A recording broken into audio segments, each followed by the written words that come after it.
So I do not have a clock up and running right now, but I am aware and advised that we are inside 5 minutes to the 5 minute mark. And at the 5 minute mark, that's when the boats can come out on the H1 Unlimited race course. And that is when they will begin what we call the milling period. And that's where they fight for lanes, because it is a fight for lanes format in our H1 Unlimited class. So it's getting close. It's about to happen, race fans. The 2025 115th running of the APBA Gold Cup is about to get underway with some serious heat racing. And there we've got the clock on the screen. We are indeed inside 5 to the 5. We are inside 9 minutes. Inside 9 minutes to the start. I've got Tanner Faust coming over here. He's going to get wired up. And he and I are about to have some fun, because we're going to go 4 times around this 2.5-mile race course with 4 of the fastest boats in the world and our top 4 qualifiers. And you all strapped in over there, Mr. Faust? I sure am. This is going to be a pretty, I don't want to build it up too much, you know. Low expectations, the key to happiness. It's a sad but true, but man, I got a feeling this race is going to be pretty insane. Ain't going out on this weather to request no cola dog, kid. You don't have to. You can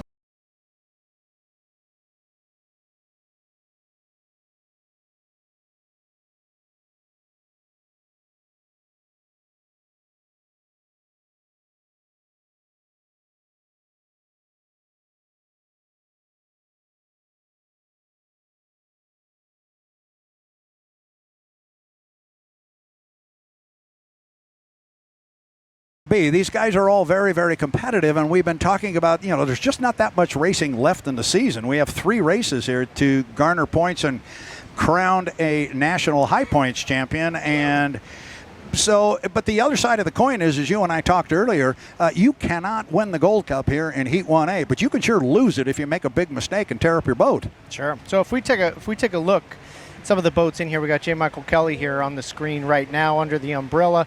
New engine. Talking about prop issues earlier, this is an opportunity for him. You know, he'd found some fueling issues in the past. They've replaced that carburetor unit from yesterday to today, so he's looking for some more speed than he showed in qualifying, and potentially sticking it to his teammate, although there are some team orders to survive. Yeah, there are some team orders to survive, and J. Michael Kelly, to our fans, will remember that boat got unfortunately upside down here last year at the Columbia Cup on the first heat of the weekend. Also in this heat, we're going to have our U9. Talking about J. Michael Kelly's teammate, that is Corey Peabody. So we're coming up on 2 minutes to the 5 minute mark, and at the 5 minute mark, those boats will depart the pit area and come out. We will get a shot here of our U9 and Corey Peabody. Now he has quite the record here. You mentioned that earlier. Yeah, he started driving for Strong Racing. He joined that team in 2020, and since he finished in 7th place, as you're looking at the boat right there, there is the U9 Beacon Plumbing. Corey Peabody, the driver, and you'll get a look here at the young man. And there is Corey, probably one of the most intense guys when he gets behind the wheel. But since 2019, he has never raced and lost on the Columbia River. People out there might be going, well, he didn't win in 2022. No, he did not. But if you remember, he blew his boat over in Madison. He didn't compete that year. So a little bit of an asterisk there. But he has had some great luck here on the Columbia. And both of those boats run for Strong Racing. Now, our other 2 boats, they come from the stables of BWR Racing, that being Bruce Ratchford. Keeping an eye on that clock up there, things are going to happen very quickly, and then we're going to be out here the race before the race. There is the U-27, the Miss Apollo. Dave Villwalk will drive that one. This is the backup boat, and Dave Villwalk, backup boat or not, it's looked really good out here for the last couple of days. Dave Villwalk is the winningest driver in the history of H1 Unlimited. He's got 10 Gold Cups. 10 Gold Cups, and in the short experience I have with this racing, Dave is never disappointed on the build up to the start. The race to the start is just, he's a master of that, and he seems like he'll go to no end to get that inside line if that's what he's set up to take. If that's what he is set up to take. And that's the other thing, too. You set your boat up maybe for one particular line, and then we're fighting for lanes. Maybe you don't get that lane, then you find yourself in a lane that you're really not geared for, and that doesn't usually work out that well. You're looking at the fourth boat there in our field. It is the U91, the Goodman Real Estate. It is black. It is gold. It is driven by Andrew Tate as we are now inside 5 minutes to the start of our Heat 1A. He's the guy everybody's shooting at, I guess, Tanner. He was a top qualifier. He's our Indiana Governor's Cup champion. Everybody wants to take him down a notch right now. He absolutely has the target on his back, and he made that even more so apparent when he blew everybody out of the water in qualifying. With his average speed several miles an hour faster than the next taker. So he's definitely got the top speed and will have his eye on a specific lane, whether that means the outside lane, we're about to find out. So our boats are out on the race course at the 4 minute and 10 second mark. You see up the backstretch there, it is Andrew Tate, and he is right alongside Corey Peabody. Expect to see a lot of that this weekend, and it starts right now with our Heat 1A. For those of you who are new to our sport, and Tanner, we went through our start procedure. We went through our start procedure before we got real busy here, and it is all about a clock start. 3 minutes and 43 seconds until the start. You want to have your boat on the start-finish line when that clock strikes 0. But between now and then, these boats are jockeying for position on the race course and what lane they will be. Keep an eye on Corey Peabody here and see if he doesn't make a left-hand turn, but Andrew might block him by going left himself, and there goes Corey. Corey takes the left right there. Great job on the camera work, guys. They picked up on that. Corey cut the course to get to the inside of Andrew Tate. Andrew was to the left of Corey. Corey slowed down, made a legal maneuver, and jumped to the inside lane. Now, way up at the top end of the race course is J. Michael Kelly, but we kind of saw some of this morning. Dave Villwock, there he is on the right-hand side of the screen. He is just barely moving up the backstretch. So his strategy here is to go very, very slow. Now, the next piece of our start procedure here is the boats have to stay behind the start-finish line at 1 minute and 15 seconds. We call that the score-up buoy. You must be behind the start-finish line where our boats are approaching right now at 1 minute and 15 seconds. So look for our boats to cut the course again and get over to the backside. This is very reminiscent of what we had in Guntersville. Very reminiscent of Guntersville when the boats were all jockeying to get their lanes. And when they came off the lower corner, they were going to find Dave Villwock sitting in lane number 1. He is sitting there again. You all have been waiting a long time for this one. Here's the new trailer of Peacemaker, Season 2. Enjoy. So Dave Villwock is sitting in lane number 1 up at the top end of the race course. Keep an eye on the clock. We are at 1:55. We're at 1:55. Remember, they have to stay behind the start-finish line at the 1 minute 15 second mark. So everybody's good. Here comes Dave now. Dave is going to accelerate. He's in great shape because we are at 1:40 before the start. Tanner Faust, I know you can hear me up there at the top end of the race course. Dave Villwock did a very similar maneuver to what we saw in Guntersville. He was just crawling up the backstretch. Yeah, he's done that move before. It actually worked for him. I mean, it didn't pay off in the long run, but it worked for him to get the inside lane. We'll see if that works out today. Okay, so now they're coming down 120. They got to be behind the start-finish line at 115. They're going to be legal. This is a legal score-up. This is not the start. And look at J. Michael Kelly. He is way behind the field.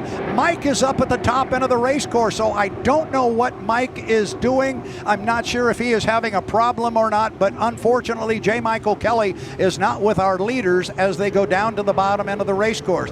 That was not the start, but it is Dave Villwock in lane number 1. It's Corey Peabody in lane number 2, and it is Andrew Tate in lane number 3. J. Michael Kelly must go all the way down to the bottom end of the race course. Now, up the backstretch, our boats can still change lanes if they have a 5 boat length overlap, but that's not going to happen because you can see how close they are. When they get to the entrance pin of turn 2 at the top end, whatever lane they are in at that time, That's the lane they must start in. And our spotters here to my right are telling the other boats that here comes Andrew Tate. He's coming with a lot of speed on the outside. Tate's going to be on the outside, but he's going to have a lot of boat speed. Going to be Vilwalk in 1, Peabody in 2. Andrew Tate's going to be on the outside. It's time to start the 115th running of the APBA Gold Cup. We are 3, 2, 1.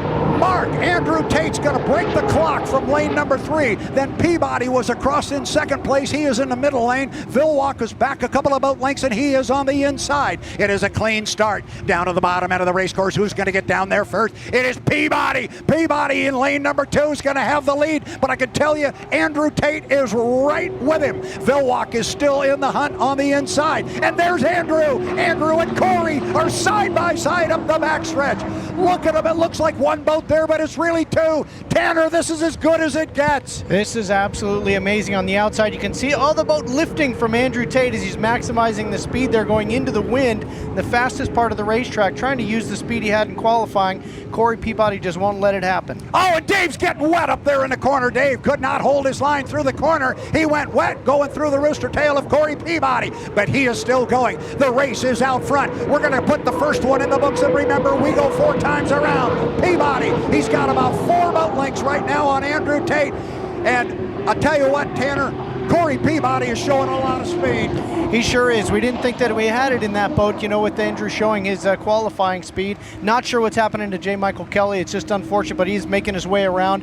And, of course, we have Dave still in the running after going through both rooster tails. Yeah, I think you will watch Dave Vilwalk discretion the better part of hour. He'll take those third-place points, but our race is still out front. Corey Peabody, he's only got about 5, maybe 6 boat lengths on Andrew Tate, and Tate is staying right in that right side rear view mirror. This is a good run down the backstretch, and we are on lap number 2 of 4. They're going to incur and come up upon J. Michael Kelly, but J. Michael Kelly, Tanner, is yielding to him. He's going way to the outside.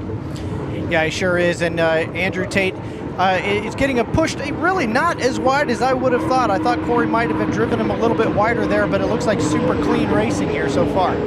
Yeah, it is. It looks really good so far. And right now, it is Corey Peabody, and he is opening up a little bit of water on each turn from Andrew Tate. He's moving out a little bit on him. And at some point, you're going to wonder, where does Andrew Tate say, all right, you got me in this one. Remember what Tanner and I said. You can't win the Gold Cup here, but you could sure lose it. I'll tell you what, Tate closed down in that lower corner. He got a little bit tighter to Corey. He's back within about 6 boat lengths. This one's still not over, Tanner. This is a good one. No, it sure isn't. He is gaining on the back straightaway. Again, this is into the wind and the fastest part of the course. It's where we've had blowovers and testing. So it's a place that just have to be a little bit careful, but both of them really floating the boat out of the water more than we saw in qualifying even. Corey Peabody sending a bit of a message here that I've got a lot of boat speed here, and if I get inside of you, you're going to have your hands full trying to get around me. Peabody's going to come down. He's going to pick up a white flag, meaning 1 more to go. Tate doesn't want to let him go. He's going to try and stay in that right side mirror. I don't know if he is going to be able to catch him. I think he's actually closer to him, Tanner, than he was the last time, but I think Corey knows right where he is. Well, Corey ran him just a little bit wide on the entrance into this downriver part, and this is as close as Tate has been in a while, like you said. But Tate now is stuck in the ripple of the previous lap. That may back him down coming onto the back straightaway. And you're exactly right, Tanner, and he was stuck in the ripple of that previous lap because Corey ran him right into it.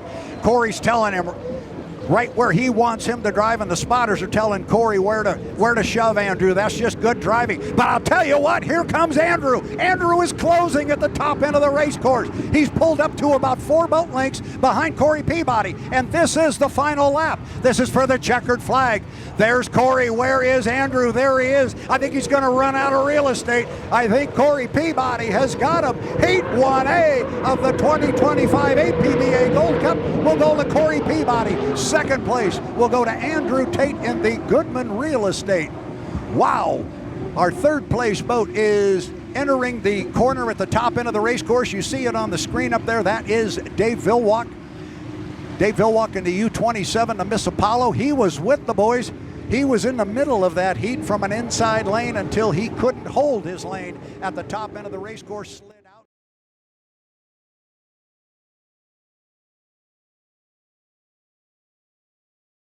Seconds to the 5. Interesting note, because of this fight for lanes format, some of the times the drivers, they've been accusing the others of spooling up the boats a little early and jumping off the dock a little early to try and get off to the left and maybe get an inside shot on somebody. So a year ago, we came up with a new rule. You have to have a crew member with physical contact to the boat at the 5-minute mark. So the boat can be moving, but you got to be touching it. It is a question that I had. Can you start it and hold it?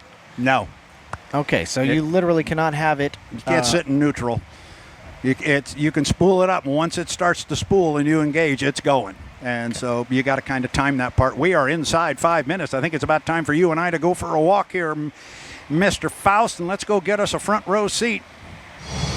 We will crawl ourselves out there and be ready to go. It's Heat 1B of the 2025 H1 Unlimited APBA Gold Cup on the Columbia River. We're just getting started here with racing.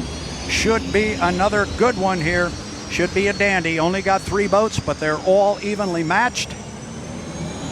And we will have boats on the water. We do have boats on the water. The first boat away from the dock, the U12. That would be the 12. The Graham Trucking is away. You have the camera right there on the U11. The Flavor Pack, Jamie Nielsen, he is away from the dock now.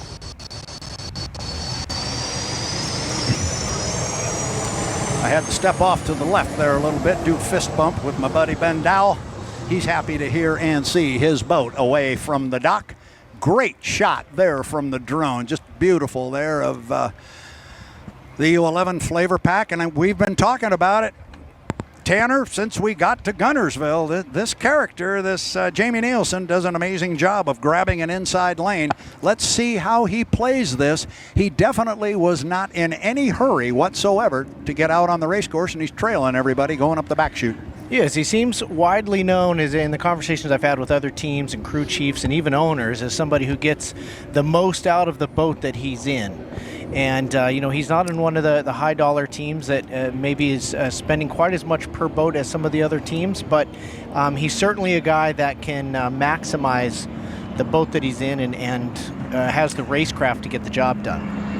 A couple of guys going across the start-finish line here that grew up in, well, I shouldn't say grew up, but more recently, and by that I mean over the last 20 years, have done an awful lot of racing in Region 10, which is the Pacific Northwest of APBA. Look at the crowd there in the background up and down the banks here of the Columbia River. Keep an eye on Jamie Nielsen here. I got half a notion he's going to hang a left-hand turn because the other 2 boats going all the way down to the bottom.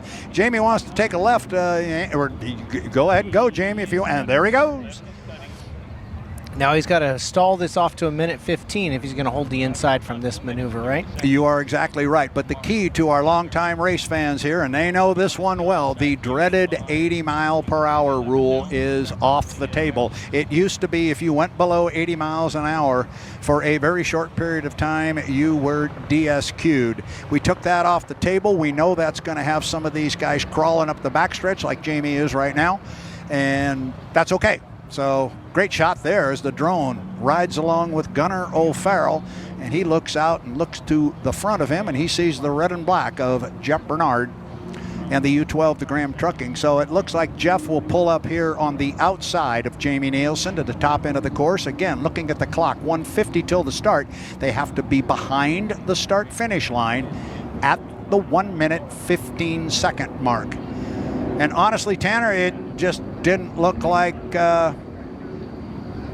Jeff cared.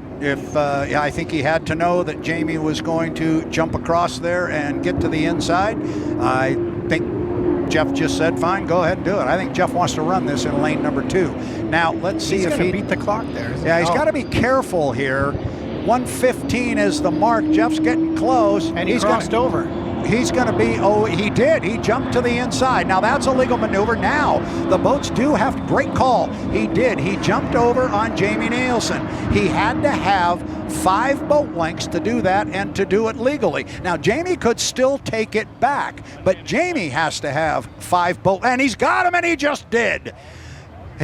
Jamie put his foot in it and rode hard to the lower corner, and he made sure he had 5 boat lengths on Jeff Bernard, and then he moved to the left. Now we're inside 45 seconds. That was an interesting maneuver from where I'm sitting. It was a pretty interesting maneuver from Jeff Bernard's standpoint. He went ahead and grabbed the inside, but didn't protect it like I thought he might have.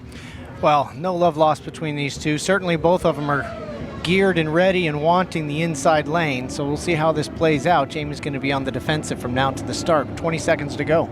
Yeah, and they established their lane right there. So the lane they are in, that's the lane they have to come down to the start. Oh, and I think they're going to be in good shape because it's about a 9-10 second run off the clock. Bernard might be really good on this one. Could be a good start. We are 5, 4, 3, 2, 1.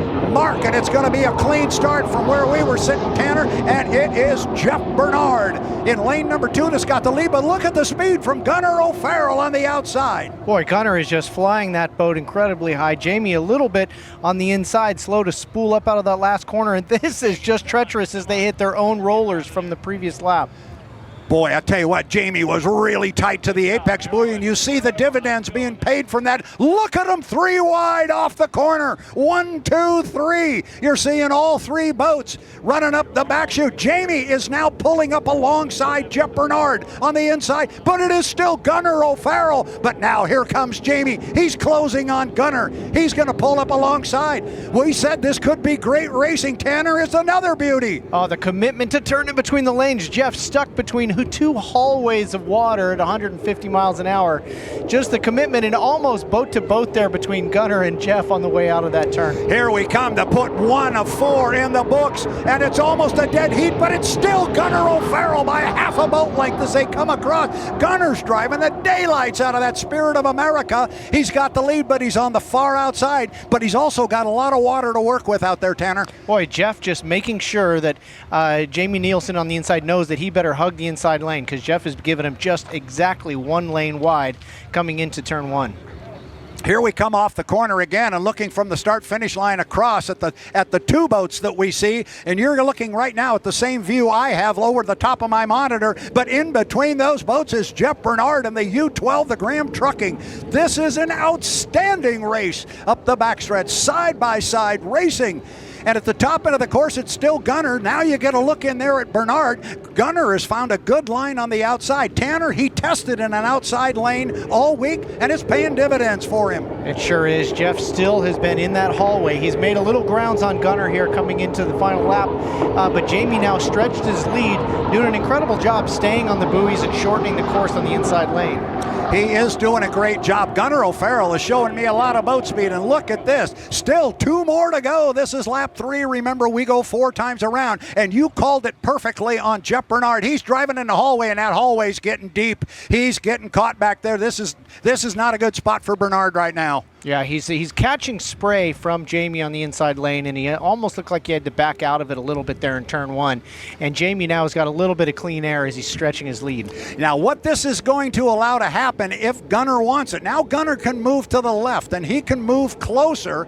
I don't know if he's going to close the door on Jeff. I think he's certainly got enough overlap to do that, but the boat seems to be running very, very well on the outside. But it is still Jamie Nielsen, Miss Flavor Pack. Nice line through the top end of the course, and he is, you are right, Tanner, he is opening up water. I'm going to step out here and check, just make sure the white flag flies. 1 to go. Yeah, Jeff in that red. Oh! Boy, big float from Jamie over the start-finish line. I mean, the water just gets rougher and rougher every lap. That's one thing you don't account for, is that the racetrack is just deteriorating as they stay out there.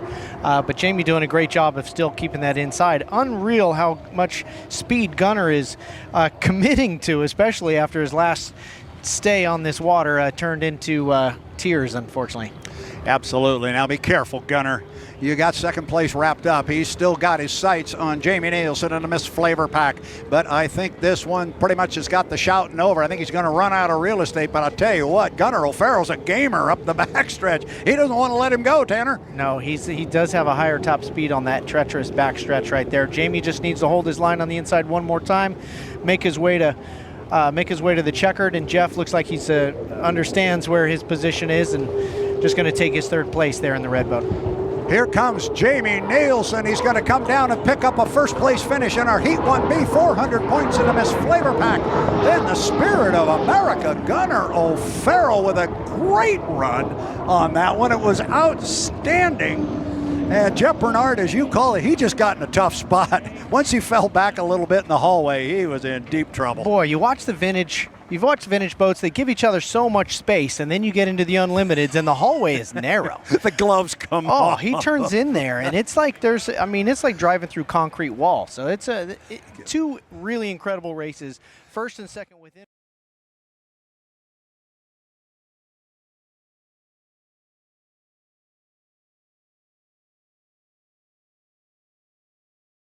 One guy who's not going to be aggressive coming off the dock this time is Dave Villwock, but now I look in the back of the screen there. Even though they tipped the nose out on the Miss Flavor Pack, Jamie Nielsen has not yet started to spool it up. Let's you and I go over to the front row. We're ready to go racing. It is Heat 2A of the 2025 APBA Gold Cup.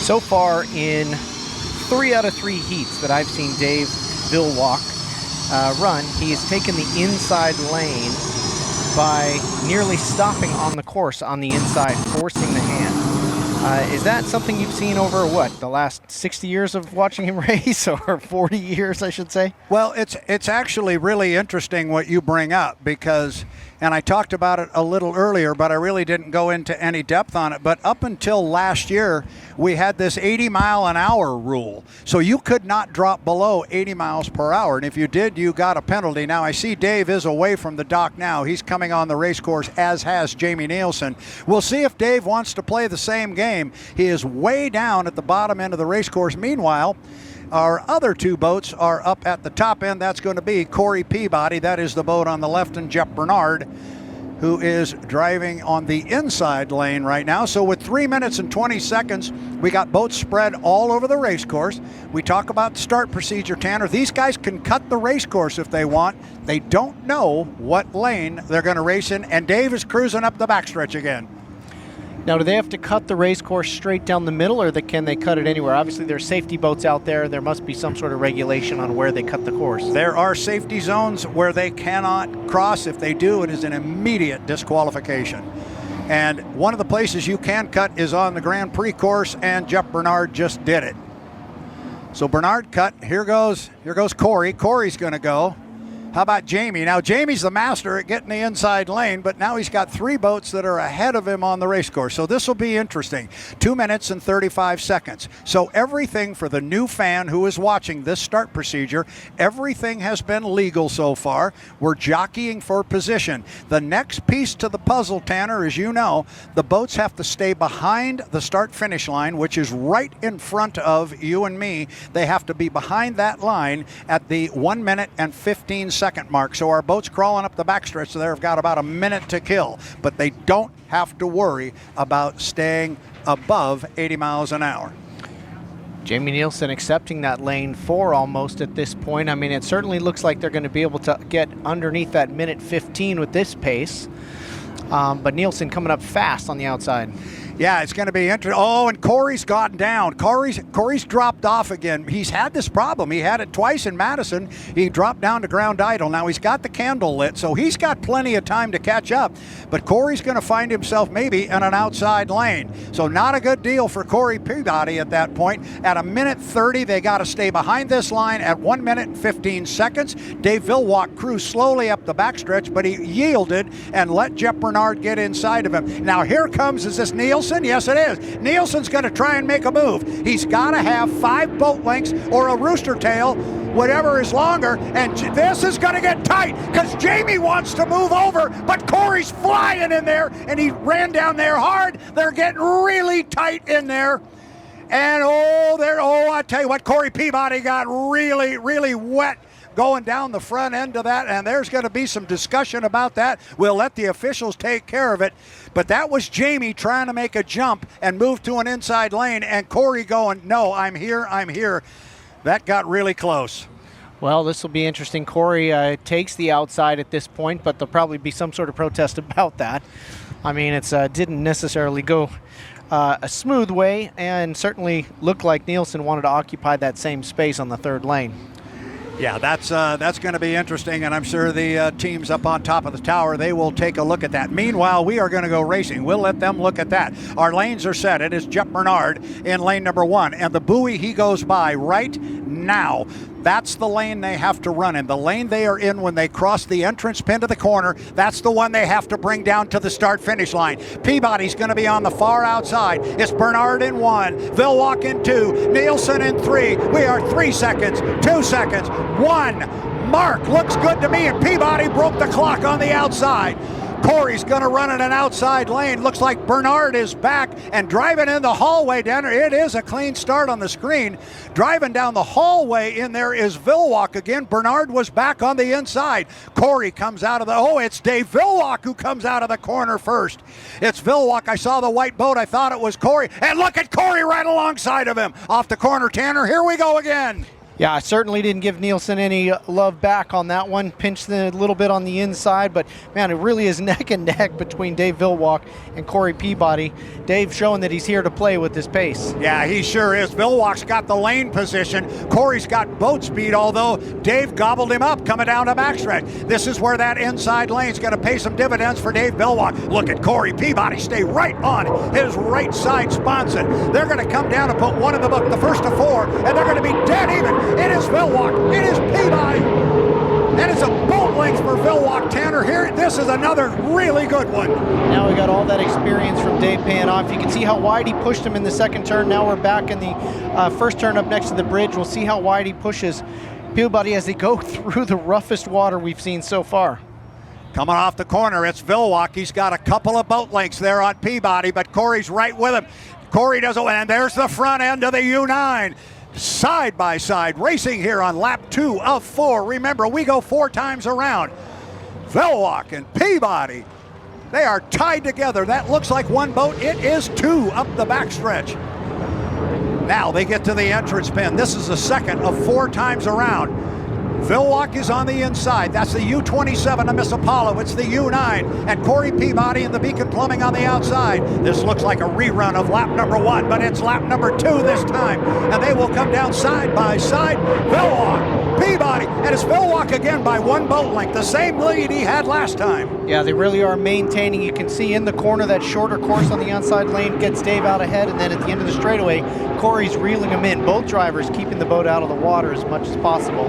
Jamie Nielsen driving in this Flavor Pack is solid in 3rd place, and then it's back to 4th place, and Jeff Bernard and the Graham Trucking. Here come our 2 boats off the corner once again. Corey's side by side. Look at Corey's out by about a boat length now, and it's been about the top. It's been from the halfway mark of the backstretch to the top end that it looks like Dave has been able to gobble him up. I think Corey may have acceleration, but I think Dave may have top end on him. Now they get to the corner, and Dave did not gobble him up this time. Now Corey's going to hold him in tight, but he's got to give him a certain amount of lane space. Corey's going to drive him clean, but he's going to hold him tight. A nice job there by Corey Peabody, and he is now starting to assert himself, Tanner. He had a great corner at the other end. He sure is. He pinched the exit off on Dave a little bit tighter than David wanted to go, and certainly tighter than Dave has done in the last few laps. And then Corey got the nose up out of the water on the exit of that corner and just accelerated away. And I think that is some of the wisdom there from our favorite Dave Villwock. I think he said, all right, you got me on that one, and he's going to let him go and take that 2nd place finish. It is lap 3 of 4. I thought, is this lap 4? It says the final lap, so this must be our 4th lap as the guys go across, and the white flag flies. Yes, so this is lap number 4. Up the backstretch, Corey Peabody, what was a side-by-side, deck-to-deck duel just a half a lap ago, has now really opened up into a rather large parade, and it's going to be Corey Peabody if he can come down and pick up the checkered flag. But we've got some things to sort out at the end of this one. We do. The pre-race was a little bit ugly, and you don't know what happened to Dave. I mean, he could have had some sort of problem at the end there. But in the meantime, a checkered flag flies for Corey Peabody. He's going to come down and pick up his 2nd first place finish on the day, and on the weekend, here comes Dave Villwock. He will come down and pick up 2nd place points. A good finish. I'm very, very impressed with that older boat. It runs extremely well. So 2nd place to the Miss Apollo, U27, Dave Villwock. Here comes the U11, the Miss Flavor Pack, and Jamie Nielsen. He will come across in a solid 3rd. Jeff Bernard. Jeff was back at the start, and he trailed the field going down into turn 1. But now all eyes are going to turn to the officials, because there was, this was Tanner, you and I have talked about it. I can only tell you that during the offseason, this was a massive topic of discussion. Overlap rule during the milling period, changing lanes, exactly what we saw here. Jamie Nielsen had clearly been pushed to the outside. He was going to run on the outside, and then he came off the corner up here before the score up. He can't get across there before $1:15, as you pointed out. But he clearly had given it a squirt. He was legal on it.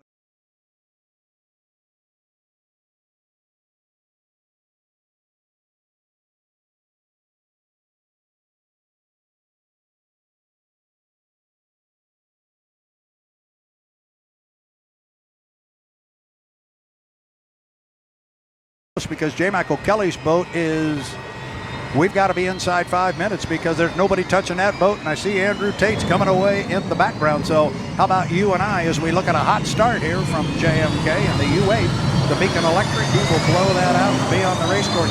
There's a guy who needs some points in this particular heat. Tough getting matched up with Andrew Tate, but he needs points.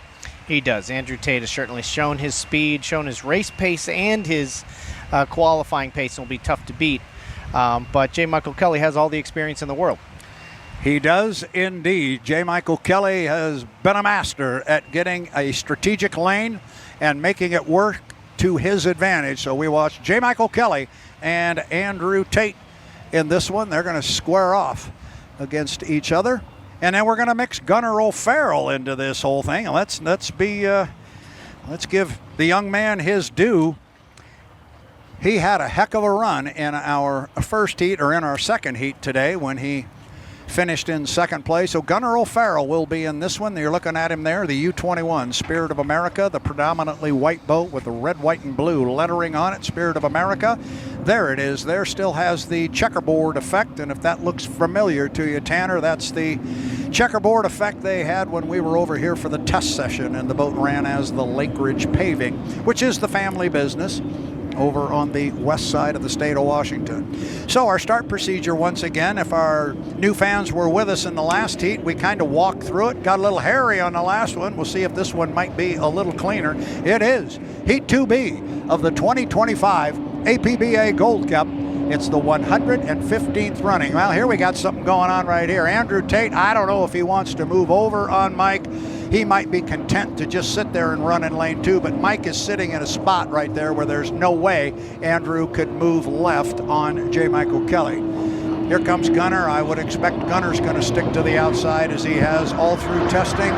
Who went over? Mike did. Mike went over to the backside of the race course. And honestly, at this point, Tanner, I don't think Andrew's concerned about it.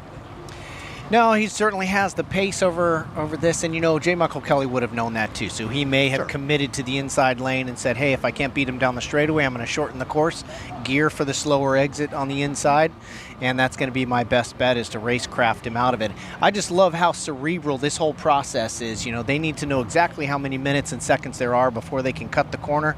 They can't come to a complete stop, as we've seen. They generally stall the compressor, but there's just so much going on in this pre-race as we click into 2 minutes.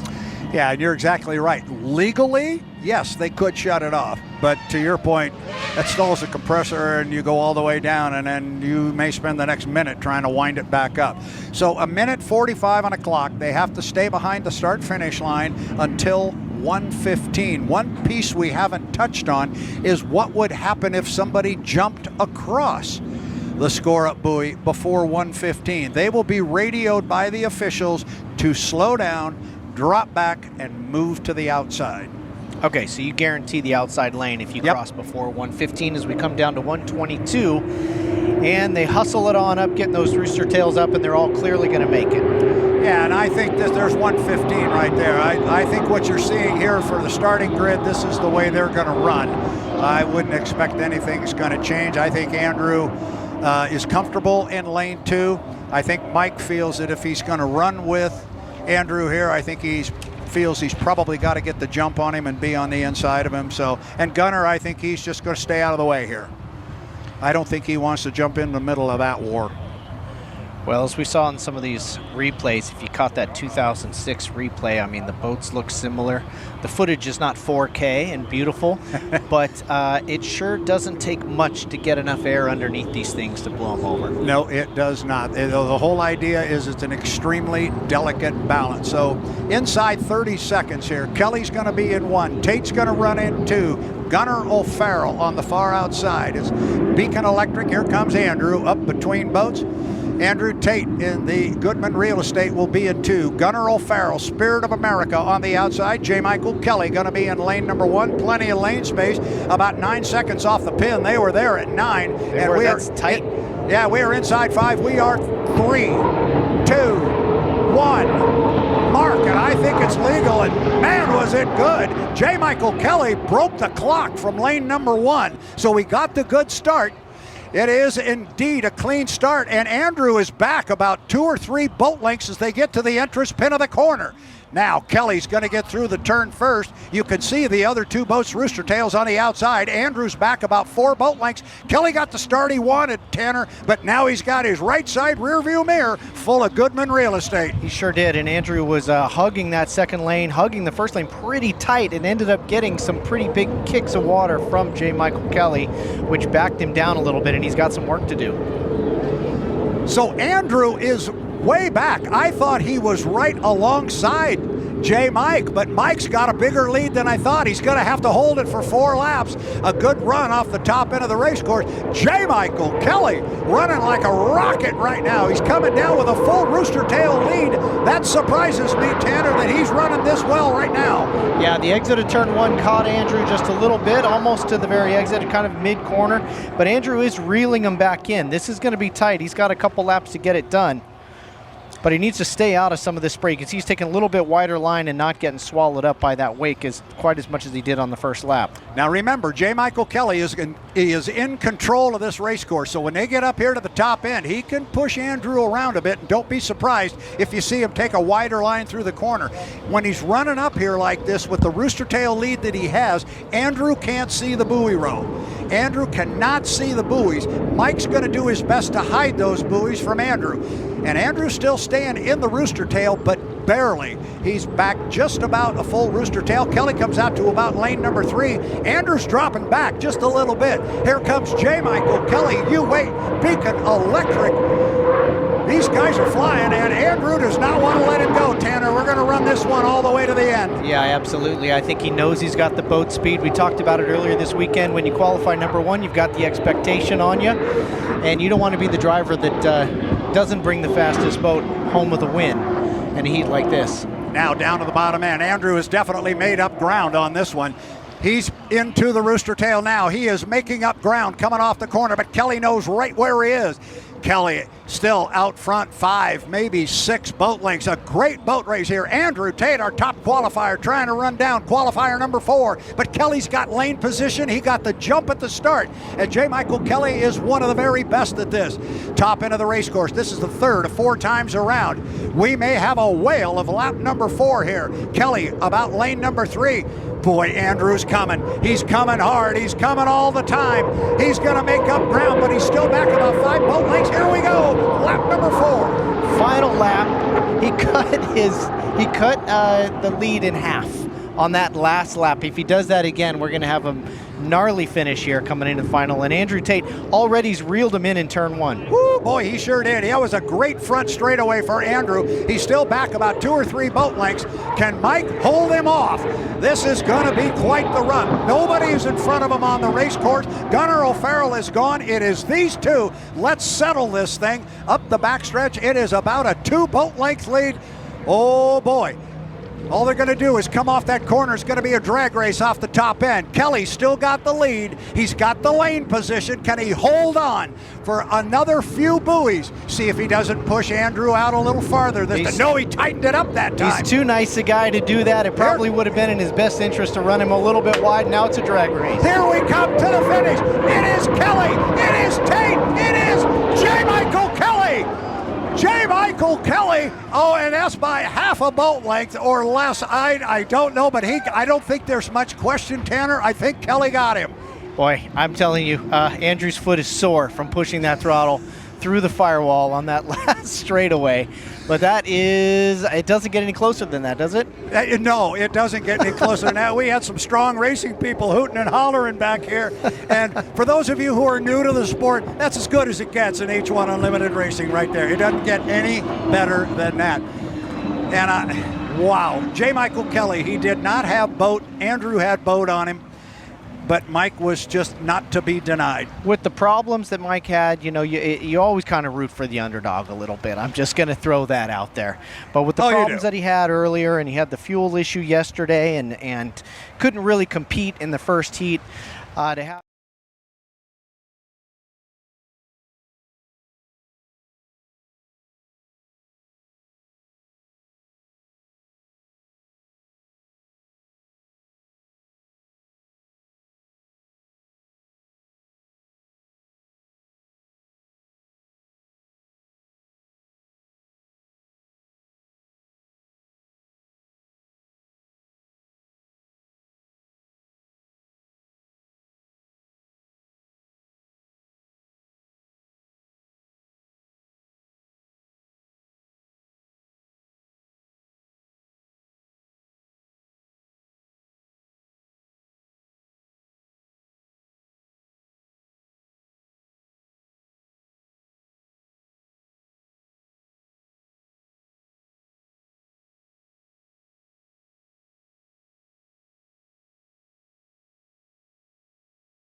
to the start of our Heat 3A.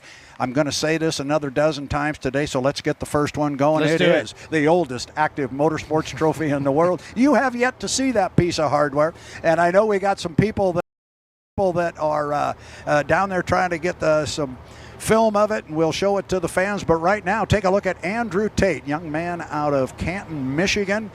He had a heck of a weekend coming in. He was our top qualifier. He won the Indiana Governor's Cup, and I think the odds were in his favor to pick up at least one heat victory yesterday. He came away 0 for 2. Don't think for a minute he's done. Yeah. That boat is extremely fast. No, he lost his second heat to J. Michael Kelly. However, had that 10-mile heat been 10 miles and 20 feet, I think he would have got the victory. So here's the boat that beat him in our last heat yesterday. It is J. Michael Kelly aboard the U8, the Beacon Electric. There's J. Mike. Mike would love nothing more than to claim another Gold Cup here. He'd love to get it in the Tri-Cities. He's won here before. He knows what it takes. His owners, Daryl and Vanessa Strong, reside here in the Tri-Cities. There's a lot of pride on the line here, too. And it's interesting, we show those pictures there of the drivers, and they all look so stern, and they're all trying. I'm telling you, that's the game face that is on those guys today. Yeah, all these guys are incredibly friendly. Once you put a helmet on and strap in, it's you could see yesterday. I've seen some footage of previous runs. 2013, J. Michael Kelly and Andrew Tate got into each other 3 times in the first corner and did some boat damage. So there's no love lost once you're on the water. And that was during a Gold Cup race, and that's the type of stuff that can happen. I've made the comment on a number of occasions that you just alluded to. These guys are great friends. They are great friends. They all have great respect for each other. But sometimes when they get back to the dock, they may have to spend 45 minutes before they remember that again, that they are good friends. Here's our third boat in our Heat 3A, Corey Peabody. Man, did he look good yesterday. He looked really, really strong. The Beacon Plumbing, the other boat from Daryl and Vanessa Strong, he took on Andrew Tate in the first heat of the day, got inside Andrew, and was actually able to, not by a great margin, but he was able to drive away from him during the heat. Yeah, he had a really difficult race before the race. Didn't necessarily get the lane he wanted, but he still adapted, made it happen with just outright corner speed and impressive straightaway speed. So he's certainly one to watch, and he's got to make up some points from the last round. Came into this weekend at third, certainly wants to leave in first. He certainly does, and rounding out our four-boat field is the U11, the Miss Flavor Pack, boat owned by Scott and Shannon Rainey out of Cle Elum, Washington. There's Jamie Nielsen, the former baseball player. Guy spent a year in the Kansas City Royals farm system, but wanted to drive hydroplanes, has been driving since he was a young kid, started in the outboard class, and now drives the H1 Unlimited, the fastest race boat in the world. They had a good day yesterday with a first place finish in our second heat, which was kind of the slower flight, but man, it was 3 wide there for 3 of the 4 laps. It was a lot of fun too. It was. There's a lot of respect between these drivers. When I talk to all these guys, Jamie Nielsen has a lot of respect from the other drivers. Everybody in this heat, well-known, well-respected. But as you said before, once they get on the water and they get the helmet on, from the outside, it looks like that respect kind of went out the window. But everybody will be pretty aggressive. They may have a game plan of what lane they would like. They may have a game plan knowing what some of the other boats would tend to take. Could be a fight for the inside, but so far we've seen lane 2 and 3 are also quite quick. Yeah, and we just hit the 5-minute mark. The boats can come away from the dock now, and they will, and come out on the race course. It is Heat 3A of the 2025 APBA Gold Cup from the Tri-Cities. 1, 2, 3. All 4 boats are coming away. Another hot start out of the U8.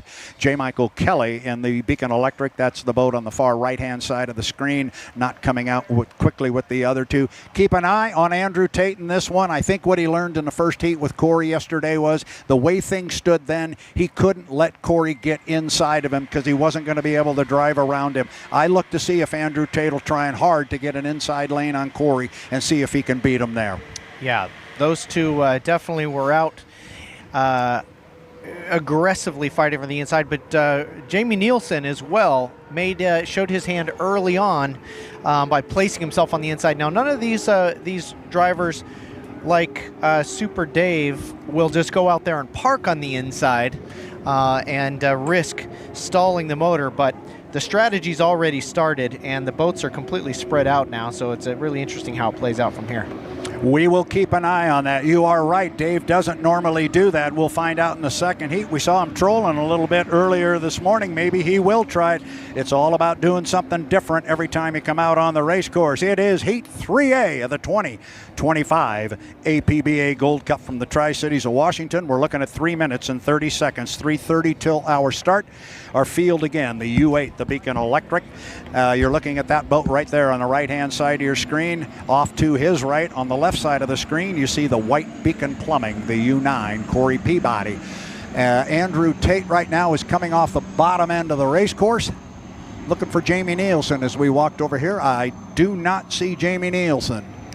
He got held up just off the dock there. Looked like he got it refired, but it may have blown out again. So I'd look for him over by the dock. He only got about 30 feet off the dock before he shut the power off. And look what's going on here. We were just talking about the possibility that Andrew Tate might make a move to get an inside lane. He is sitting on the inside right now, although J. Michael Kelly just went by him. Now you see Andrew give it a little bit of a squirt, because if Mike were to get 5 boat lengths or a rooster tail length, he could move over on Andrew. So Andrew gave it a little bit of a squirt there and said, no, I'm right here. Give me room. And he does, tight there as they got to the entrance pin. And we are still very early in the process here. And I am not seeing Jamie Nielsen. Unfortunately, this is starting to look like he may not answer the bell. The rule is, Tanner, Jamie Nielsen has to be up and running and on a plane at the 1 minute mark to compete.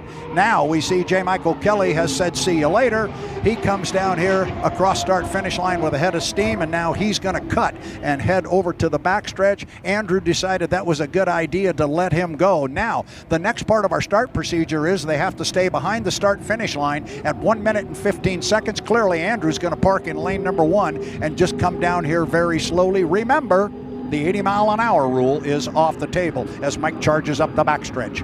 Now, I've noticed that it's not just a matter of throwing it in neutral and cruising along because the boats will stall or blow out at ground idle. We've seen that from Corey Peabody. We haven't seen it from Andrew Tate, but he seems safe behind the 115 at this point. Yeah, and you saw he had to bring, but he is sitting in lane number 2. He is sitting in lane 2. He let Corey jump inside of him, and now Corey's going to pull up alongside. I would have thought Andrew, with all of that work, would have said, I'm going to take lane 1. I don't know if he caught Andrew a little bit by surprise. Again, that was the score up, not the start. So right now, Peabody is in 1. Tate is in 2. Kelly is in 3. We're inside 1 minute. That surprised me a little bit, Tanner. Yeah, J. Michael Kelly had such success on the inside. He just couldn't position himself on the inside on this particular run. Unfortunately, as you mentioned, the 1 minute mark, Jamie Nielsen not on a plane at that point. So and if Kelly had ideas of getting a big jump up the backstretch and moving to the left, he's got to have 5 boat lengths, and he can't get Andrew wet. Ooh, the referees are. He's got to have 5 boat lengths or a rooster tail length, whichever is longer. I don't know. The refs, I'm sure, will take a look at that, but he definitely got over in front of Andrew. I was just about to say he couldn't do it. Now, here's the downside of it. He's way early.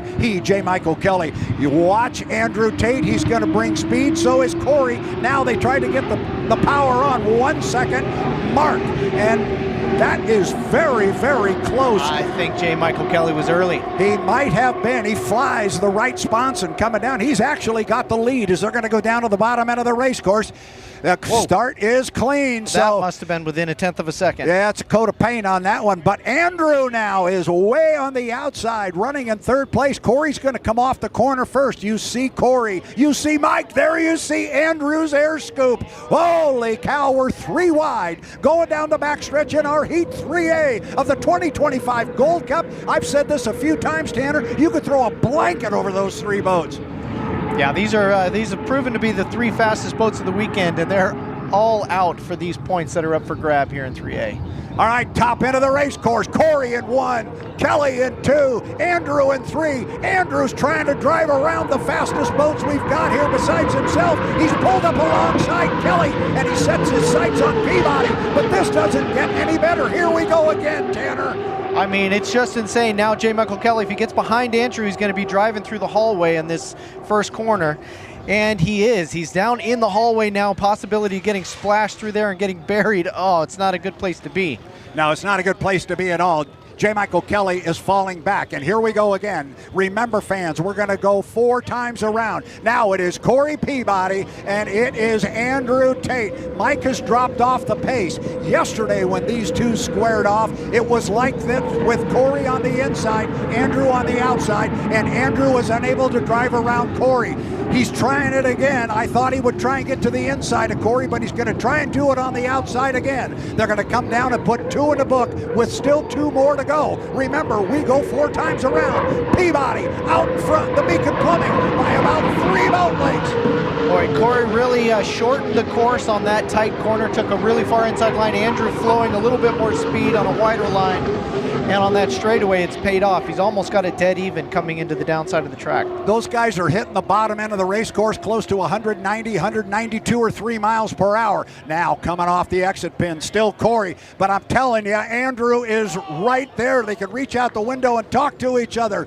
Peabody, Tate, up the backstretch and dead even. 1 boat length between the 2. Now Andrew pulls up alongside. Andrew with some boat speed at the top end. This is the part of the course where he was gaining on Mike yesterday, and he's going through the same game plan here with Corey as they touch. I think they touch going into the upside of the track. Mighty close. They almost got together again. These guys are swapping a little bit of paint. Tate, Peabody, almost dead even, but Tate now by 1 boat length, and this is the final lap. We'll check and make sure we're looking at a white flag, and indeed we are. This is it, final lap, 4th time around.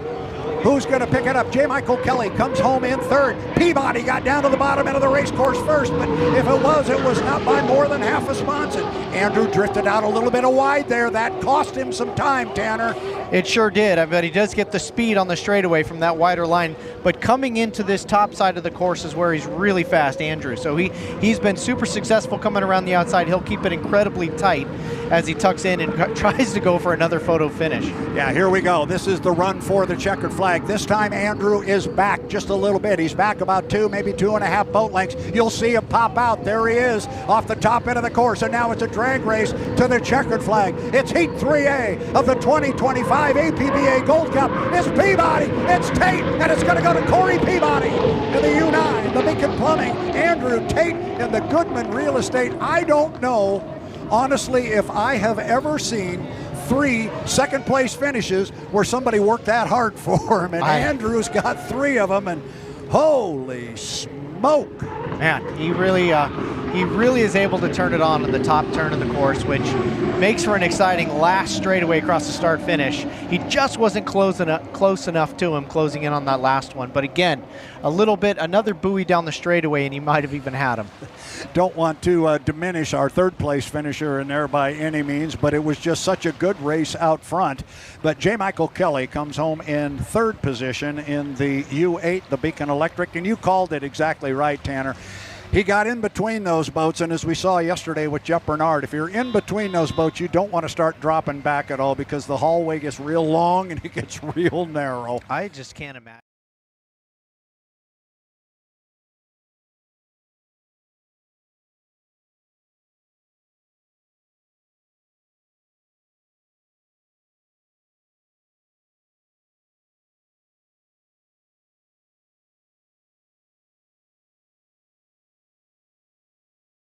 Come in our Heat 4A, and then we'll tell you why this is extremely important as we're 1 minute away from a 5-minute gun. Looking at the boat there, the U11 of the Flavor Pack. The boat is driven by Jamie Nielsen.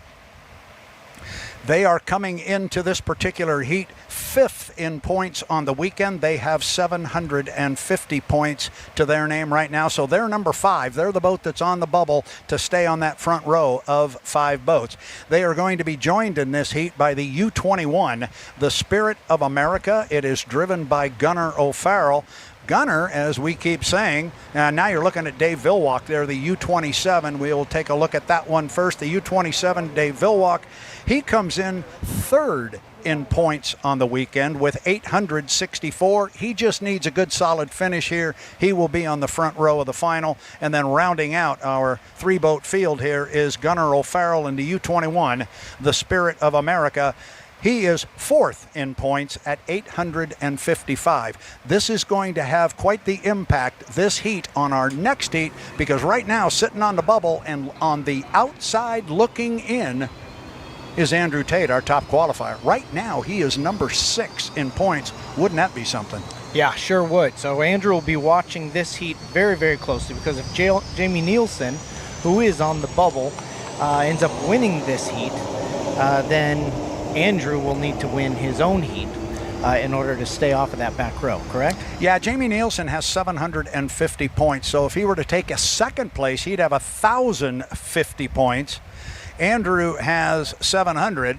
If Andrew got a 2nd place, he'd only have 1,000. So Andrew has to win if Jamie gets a 2nd or better. Ooh. So this is very interesting. Our boats are on the water. We're at 4 minutes and 15 seconds. Watch this one closely. I can tell you for a fact, Andrew Tate's watching it awful close. Yeah, this is, the battle has already begun, because clearly Nielsen and, so we've had Dave Villwalk and Jamie Nielsen both very aggressive at fighting for the inside lane. However, Gunnar has not pushed too hard to get to the inside, so he may let these two just duke it out in this race to the race. Yeah, I think you're exactly right, because these boats are all going to make it into the final heat. Really, all they're going to have to do is finish. And if they finish, 1st, 2nd, or 3rd, and there's only 3 of them, so they want to stay clean, stay legal, and score points. You're looking at Jamie Nielsen as he head down heads down to the bottom end of the race course with 3:23 until the start. And just beyond him, can't quite see it on our screen there, just off the bottom of the screen is Dave Villwock. He is coming out on the race course from the pit area.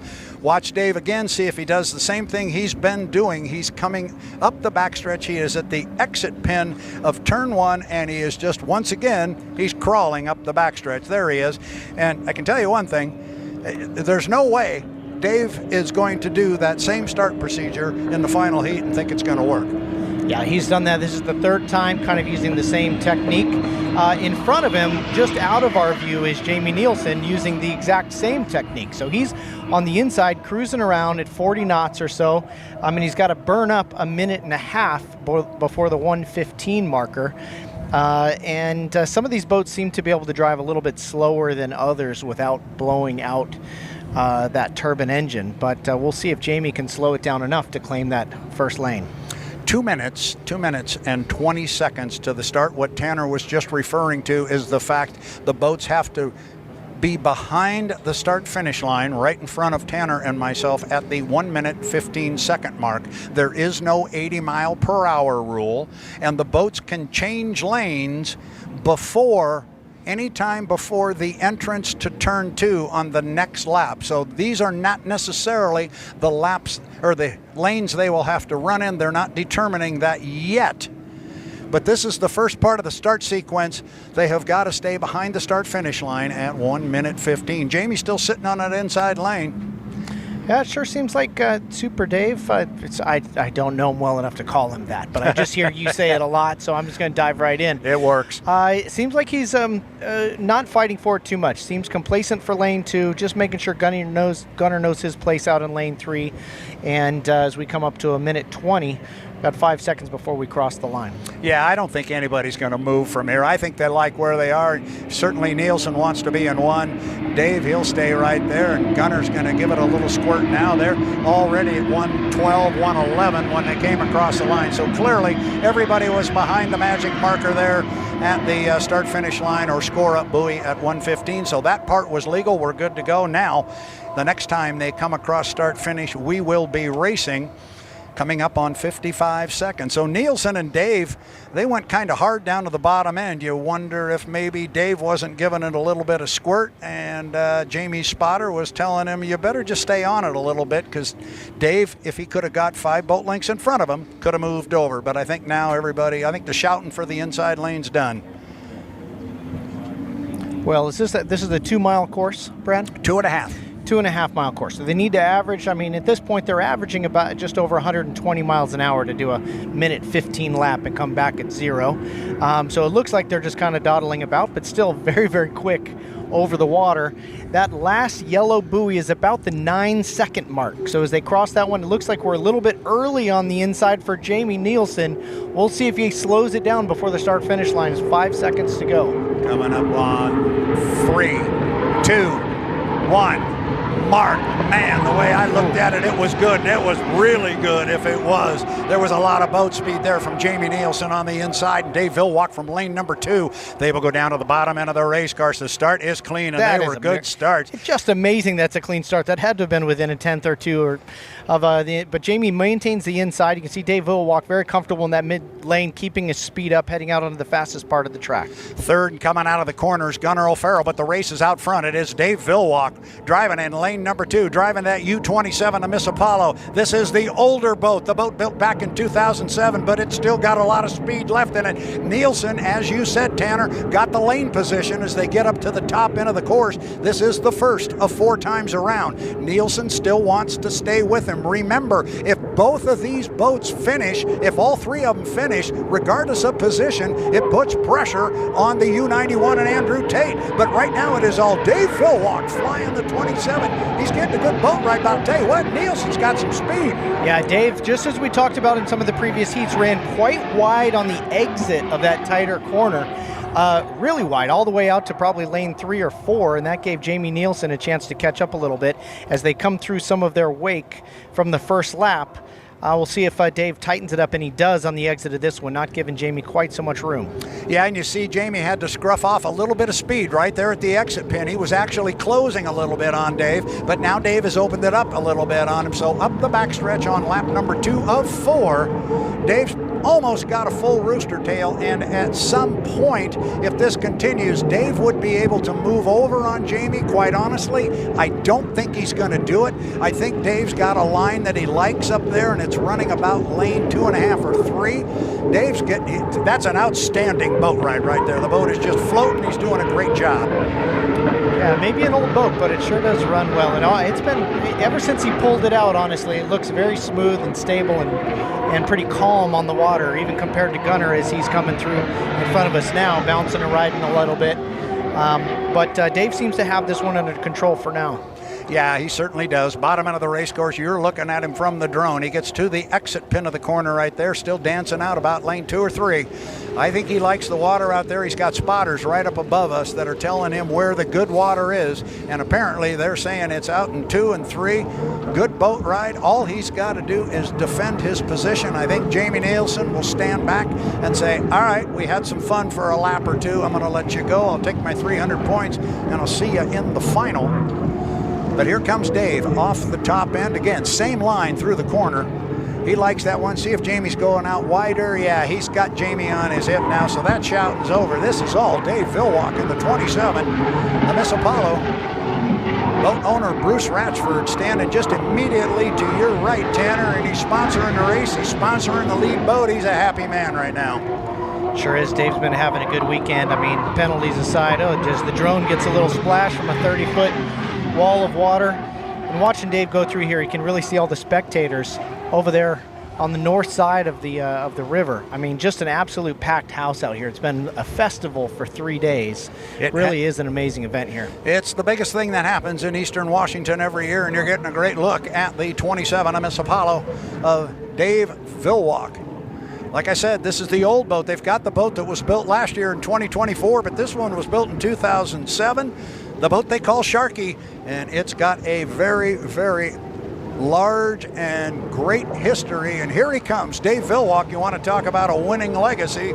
You got that boat with this driver, and they're going to chalk up another heat win. Dave Villwock, U27, Miss Apollo. Second place, and he was a gamer for a couple of laps. That's going to go to Jamie Nielsen in the U11 to Flavor Pack, and that is going to shake things up now for our next heat. Well, everybody's a nice guy out here in these boats, but you can bet Andrew was hoping for some sort of mechanical problem or something from Jamie, just so he didn't have to work quite so hard with his familiar 2 rivals.